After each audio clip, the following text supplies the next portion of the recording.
ഓം നമോ നാരായണായ. ശ്രീമദ് നാരായണീയം ദശകം 2 ശ്ലോകം 3.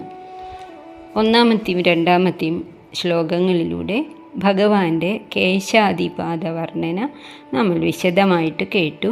അവസാനം ഭട്ടതിരിപ്പാട് തന്നെ പറഞ്ഞു, കാഞ്ചിത്, ഞാൻ എന്തൊക്കെയോ പറഞ്ഞു, അല്ലാതെ ഭഗവാന്റെ രൂപത്തിനെ വർണ്ണിക്കാൻ ഞാൻ ആരാണ്? എനിക്ക് സാധിക്കില്ല, പറഞ്ഞ് ഫലിപ്പിക്കാൻ ആവാത്തതാണ് ആ രൂപം. എന്നാലും പറഞ്ഞു തന്നു മനോഹരമായിട്ടുള്ള ആ രൂപത്തെക്കുറിച്ച്. അത് നമ്മളുടെ ഹൃദയത്തിൽ ഉറപ്പിച്ച് ധ്യാനിക്കണം എന്ന് പറഞ്ഞാണ് നമ്മൾ നിർത്തിയത്. അത് താപത്രയങ്ങളെ ഇല്ലാതാക്കുന്നതാണ്. ഇനി ആ രൂപം എത്ര മഹനീയമാണ് ഒന്നും കൂടി പറഞ്ഞ് ഉറപ്പിക്കുകയാണ്. 14 ലോകത്തിലും ഇത്ര വലിയ അത്ഭുതകരമായിട്ടുള്ള ഒരു വസ്തു ഇല്ല. യത് ത്രൈലോക്യമഹീയസോഭിമഹിതം സമ്മോഹനം മോഹനാത് കാന്തം കാന്തിനിധാനതോപി മധുരം മാധുര്യധുര്യാദപി സൗന്ദര്യോത്തരതോപി സുന്ദരതരം ത്വദ്രൂപമാശ്ചര്യതോപ്യാശ്ചര്യം ഭുവനേന കസ്യ കുതുകം പുഷ്ണാതി വിഷ്ണോ വിഭോ. 3 ലോകം എന്ന് പറഞ്ഞാൽ ഭൂമി, ഭൂമിക്ക് മുകളിലുള്ളവ, ഭൂമിക്ക് താഴെയുള്ളവ. അപ്പോൾ ഇതിൽ പലപ്പോഴും 14 ലോകം എന്നും 3 ലോകം എന്നും പറയുന്നതൊക്കെ ഒന്ന് തന്നെയാണ്. ഭൂമിക്ക് മുകളിലുള്ള 6 ലോകം, ഭൂമിക്ക് താഴെയുള്ള 7 ലോകം, ഭൂമി. അങ്ങനെയുള്ള ആ ത്രിലോകങ്ങളിലും എന്തൊക്കെയുണ്ടോ ഏറ്റവും മഹീയസം, ഏറ്റവും മഹനീയമായത്, ഏറ്റവും ശ്രേഷ്ഠമായത് എന്തൊക്കെ ഉണ്ടോ അഭിമഹിതം, അതിനേക്കാളൊക്കെ ഏറ്റവും മഹനീയമായതാണ്, പൂജനീയമായതാണ് ഈ ഭഗവത് രൂപം. കാന്തം കാന്തിനിധാനതോപി എന്ന് പറഞ്ഞാൽ കാന്തം ആകർഷണം, ഏറ്റവും ആകർഷണം അല്ലെങ്കിൽ തേജസ് നിറഞ്ഞിട്ടുള്ളതായ വസ്തുവിനേക്കാളും ഏറ്റവും ആകർഷണീയം ആണ് ഭഗവത് രൂപം. മധുരം മാധുര്യദുര്യാദപി, മധുരമായ വസ്തുക്കളിൽ വെച്ച്, മോഹനമായ വസ്തുക്കളിൽ വെച്ച് ഏറ്റവും മധുരമുള്ളത് ഭഗവാന്റെ രൂപം തന്നെയാണ്. എല്ലാതും അങ്ങനെ തന്നെയാണ് പറഞ്ഞു വരുന്നത്. ഉത്തരതോ അഭിസുന്ദരതരം, സൗന്ദര്യമുള്ള വസ്തുക്കൾ ഈ 14 ലോകങ്ങളിലും എത്രയധികമുണ്ടോ അതിനേക്കാളും ഒക്കെ വലുതാണ് ഭഗവാന്റെ സൗന്ദര്യം. ത്വദ്രൂപം ആശ്ചര്യതോപി ആശ്ചര്യം, അതേപോലെ തന്നെ ആശ്ചര്യമുള്ള വസ്തുക്കൾ എന്തൊക്കെ ഉണ്ടാകും, അതിലും ആശ്ചര്യകരമായത് ഭഗവത് രൂപമാണ്. ഭുവനെ, ഈ ഭൂമിയിൽ, കസ്യ, ആർക്കാണ്, കുതുകം ന പുഷ്ണാദി, ഈ മഹനീയമായിട്ടുള്ള സൗന്ദര്യം പൂർണ്ണമായിട്ടുള്ള മധുരതരമായിട്ടുള്ള ആശ്ചര്യകരമായിട്ടുള്ള ആകർഷകമായിട്ടുള്ള ഈ രൂപത്തിൽ ആർക്കാണ് കൗതുകം ന പുഷ്ണാദി, സന്തോഷം തോന്നാതിരിക്കുക? അത്രയ്ക്കും മോഹനമായിട്ടുള്ള, ഇതിലും കൂടുതൽ പറയാൻ പറ്റില്ല എന്ന് പറയാണ്. അസ്പഷ്ടാണ് എന്ന് ആദ്യമേ പറഞ്ഞു, ഇതിനെ കൂടുതൽ പറയാൻ തനിക്കാവില്ല എന്ന് പറഞ്ഞു. അങ്ങനെയുള്ള ആ വിഗ്രഹത്തിൽ ആർക്കാണ് കൗതുകം ഉണ്ടാകാതിരിക്കുക? ആർക്കാണ് കൗതുകം ഇല്ലാതിരിക്കുക എന്ന് ചോദിച്ചാൽ എല്ലാവർക്കും കൗതുകമുണ്ടായിരിക്കും. പൂർണ്ണ പുണ്യാവതാരമാണ്, ആനന്ദാമൃത സാഗരമാണ്. അങ്ങനെയൊക്കെയുള്ള ഈ ഭഗവാനിൽ രമിക്കാതിരിക്കാൻ ആർക്ക് സാധിക്കും? അല്പം ഭക്തിയുള്ള ആർക്കും സാധിക്കാതിരിക്കുകയില്ല. ആ ബ്രഹ്മതത്വമാണ് ഗോപകുമാരന്മാരുടെ കൂടെ കളിച്ച് കണ്ണ് കെട്ടിക്കളിച്ചതും തലകുത്തി മറിഞ്ഞു കളിച്ചതും ഒക്കെ. അങ്ങനെയുള്ള ആ ഭഗവാനെ നമ്മൾ ഹൃദയത്തിൽ സ്ഥാപിക്കണം. എപ്പോഴാണോ നമ്മൾ ഉള്ളിലേക്ക് തിരിഞ്ഞ് നോക്കുന്നത്, ഉൾക്കണ്ണ് കൊണ്ട് നോക്കുന്നത്, അപ്പോൾ ഹൃദയത്തിൽ അത് വ്യക്തമാകണം. അതുപോലെ അതിനെ സൂക്ഷിക്കണം. ആ മനോഹരമായിട്ടുള്ള രൂപത്തിനോടുള്ള ഇഷ്ടം കൂടിയിട്ടെങ്കിലും ഭക്തി ഉണ്ടാവട്ടെ എന്നാണ് അദ്ദേഹം കരുതുന്നത്. അതിന് ആ ഭക്തി ഉണ്ടാവാനും ഭഗവാന്റെ അനുഗ്രഹം തന്നെ വേണം. അങ്ങനെ ലഭിച്ചു കഴിഞ്ഞാൽ അത് തന്നെയാണ് വേദാന്തം. അറിയേണ്ട വസ്തുക്കളുടെ അവസാനം അതാണ്.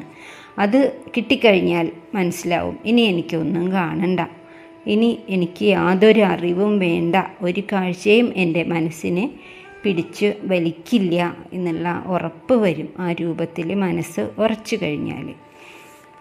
1, 2 ശ്ലോകങ്ങളിൽ കേശാദിപാദം വർണ്ണിച്ച ആർത്തിച്ഛിതമായിട്ടുള്ള 3 തരത്തിലുള്ള നമ്മൾ തന്നെ ഉണ്ടാക്കുന്ന ആധ്യാത്മിക ക്ലേശങ്ങൾ, മറ്റുള്ളവർ നമുക്ക് കുറച്ചൊക്കെ നിയന്ത്രണം ഉള്ളതായിട്ടുള്ള ആധിഭൗതികമായിട്ടുള്ള മറ്റു ജീവികൾ കൊണ്ടുണ്ടാവുന്ന ക്ലേശങ്ങൾ, നമുക്ക് നിയന്ത്രണമൊന്നുമില്ലാതെ താനേ വന്നു ഭവിക്കുന്നതായ ദൈവിക ക്ലേശങ്ങൾ, അതിനെയൊക്കെ ഛേദിച്ച് കളയുന്ന ആ രൂപത്തെ എത്ര വർണ്ണിച്ചാലും മതിയാകണില്ല.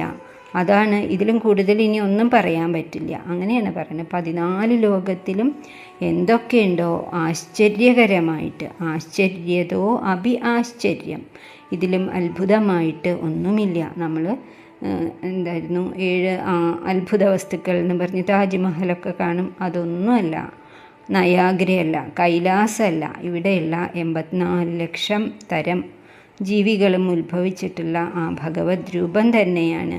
പഞ്ചഭൂതങ്ങളും ബ്രഹ്മാവും ഒക്കെ ഭഗവാനിൽ നിന്നാണ് ഉത്ഭവിച്ചിട്ടുള്ളത്. അങ്ങനെയുള്ള ആ ഭഗവത് രൂപം ആശ്ചര്യതോപി ആശ്ചര്യമാണ്. ജനിച്ച ഉടനെ വർണ്ണിച്ചിട്ടുള്ളത് തന്നെ അങ്ങനെയാണല്ലോ. തം അത്ഭുത ബാലകം അംബുജേക്ഷണം എന്നാണ് ശ്രീകൃഷ്ണാവതാരം തുടങ്ങുന്നത്. ആ അത്ഭുത ബാലകനാണ് അദ്ദേഹം. അവിടെ തന്നെ അത്ഭുതം തുടങ്ങാണ്. പിന്നെ ചെയ്തിട്ടുള്ള കാര്യങ്ങളോ ബാലലീലകളോ ഓരോന്നും എടുക്കുമ്പോൾ അറിയാൻ പറ്റും. പൂതനാവധം, ഒരു കൊച്ചു കുഞ്ഞാണ്, എത്ര അസുരന്മാരെ കൊന്നു. അതുപോലെ വലിയ പർവ്വതം ഇടത്തെ കൈ കൊണ്ട് ഉയർത്തിയിട്ട് 7 ദിവസം നിന്നു എന്നാണ്. കാളീയമർദ്ദനം, കാട്ടുതീ പാനം ചെയ്യുന്നത്, അങ്ങനെ പറഞ്ഞാൽ തീരാത്തത്ര അത്ഭുതങ്ങൾ കാണിച്ച അത്ഭുത ബാലകനാണ് ഈ ഗുരുവായൂരമ്പലത്തിൻ്റെ ശ്രീകോവിലിൽ വിളങ്ങുന്നത്. അതുപോലെ തന്നെ നമ്മളുടെ മനസ്സിലും വിളങ്ങുന്നത്. ഭഗവാനെ വിഷ്ണു, വിഭോ എന്നൊക്കെയാണ് വിളിക്കുന്നത്. വിഷ്ണു എന്ന് പറഞ്ഞാൽ സർവ്വദിക്കിലും നിറഞ്ഞു നിൽക്കുന്ന, സർവത്ര വ്യാപിച്ചു നിൽക്കുന്ന ആ ഈശ്വര ശക്തിയെ ആണ് വിഷ്ണു എന്ന് പറയുന്നത്. അതുകൊണ്ട് തന്നെ എല്ലാത്തിനും സാക്ഷിയാണ്, ദൃക്കാണ് ഭഗവാൻ. അതുപോലെ തന്നെ വിഭോ എന്ന് പറഞ്ഞാൽ പ്രഭുവാണ്, അനുഗ്രഹിക്കാനും നിഗ്രഹിക്കാനും കഴിവുള്ള ആളാണ് ഭഗവാൻ. സർവശക്തനാണ്. ആ ഭഗവാനെയാണ് നമ്മളോട്, ആർക്കാണ് ആ ഭഗവാന്റെ ഇത്ര സുന്ദരമായിട്ടുള്ള രൂപത്തിൽ, സൗന്ദര്യം മാത്രമല്ല എല്ലാം ഉണ്ട്, ശക്തിയുണ്ട്. ഭഗവാൻ എന്നുള്ള പദം നമ്മൾ ഇന്നലെ പറഞ്ഞല്ലോ. അങ്ങനെയുള്ള ആ ഭഗവാനിൽ എല്ലാവർക്കും താല്പര്യമുണ്ടാവട്ടെ. ആർക്കാണ് ഇതിൽ താല്പര്യമില്ലാതിരിക്കുക? ഇനി ആർക്കാണ് സാധിക്കുക ഈ രൂപം കാണാൻ എന്ന് ചോദിച്ചാൽ, മനസ്സ് ഭൗതികതയിൽ നിന്നും അകലണം എന്ന ഒരു ആഗ്രഹമുള്ളവർക്ക്. അതിന് സന്യാസിയാവുമൊന്നും വേണ്ട, കുടുംബമായിട്ട് ജീവിക്കാം, ഉദ്യോഗം ചെയ്യാം, സ്വധർമ്മങ്ങളൊക്കെ വേണ്ടതുപോലെ അനുഷ്ഠിക്കാം. എന്നാൽ എന്ത് ചെയ്യുമ്പോഴും ഗോപികമാരുടെ പോലെ അവർ തൈര് കടയുമ്പോഴും കുട്ടികളെ കുളിപ്പിക്കുമ്പോഴും വീട്ടിൽ മുറ്റടിക്കുമ്പോഴും ഒക്കെ ശ്രീകൃഷ്ണ ഗോവിന്ദ ഹരേ മുരാരേ എന്ന് പറഞ്ഞിട്ട്, അതവിടെ കളിച്ചുകൊണ്ട് നടക്കുന്ന കണ്ണനെയല്ല അവർ വിളിക്കുന്നത്, അവരുടെ മനസ്സിൽ നിൽക്കുന്ന ആ ശക്തിയെ. അങ്ങനെ ഓരോ ശ്വാസവും ഭഗവാന്റെ ദാനമാണ് എന്നറിഞ്ഞിട്ട് ഭഗവത് രൂപം ഹൃദയത്തിൽ സൂക്ഷിച്ചുകൊണ്ട്, ഉൾക്കണ്ണുകൊണ്ട് കണ്ടുകൊണ്ട് ആ കേശാദിപാദത്തെ മനസ്സിലങ്ങനെ അഷ്ടബന്ധമിട്ട് ഉറപ്പിക്കണം. പോവാൻ പാടില്ല. അങ്ങനെയാകുമ്പോഴാണ് ആദ്യം പറഞ്ഞതുപോലെ ഹന്ത ഭാഗ്യം, അത് എൻ്റെ ഭാഗ്യം തന്നെയാണ് ഈ മനുഷ്യനായി ജനിച്ചത് എന്ന് തോന്നാം. ശ്ലോകം ഒന്നുകൂടി ചൊല്ലാം. യത് ത്രൈലോക്യമഹീയസോപി മഹിതം സമ്മോഹനം മോഹനാത് കാന്തം കാന്തിനിധാനതോപി മധുരം മാധുര്യധുര്യാദപി സൗന്ദര്യത് ഉത്തരതോപി സുന്ദരതരം ത്വദ്രൂപമാശ്ചര്യതോ വ്യാശ്ചര്യം ഭുവനേന കസ്യ കുതുകം പുഷ്ണാതി വിഷ്ണോ വിഭോ. ആർക്കാണ് ഈ രൂപത്തിൽ ആനന്ദം ഉണ്ടാവാതിരിക്കുക എന്ന് പറഞ്ഞ് നമുക്കിന്നത് ഇവിടെ നിർത്താം. ഓം തത്സത്. സർവം കൃഷ്ണാർപ്പണമസ്തു.